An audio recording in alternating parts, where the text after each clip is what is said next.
হাজারো বিপদের মাঝে, হাজারো কষ্টের মাঝে একজনই পাশে থাকে। সে নিজে মরে যাবে, তবু আমাকে মারবে না, আমাকে মারতে দিবে না। সে কে জানেন?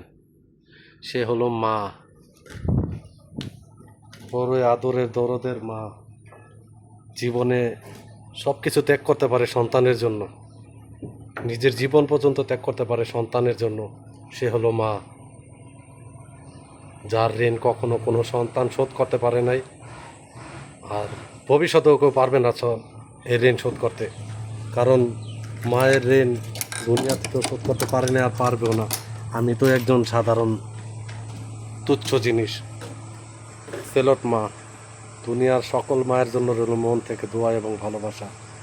আল্লাহ, তুমি সকল মারে ভালো রেখো, সুস্থতা দান করো। আমার মারে তুমি সুস্থতা দান করো, আমিন।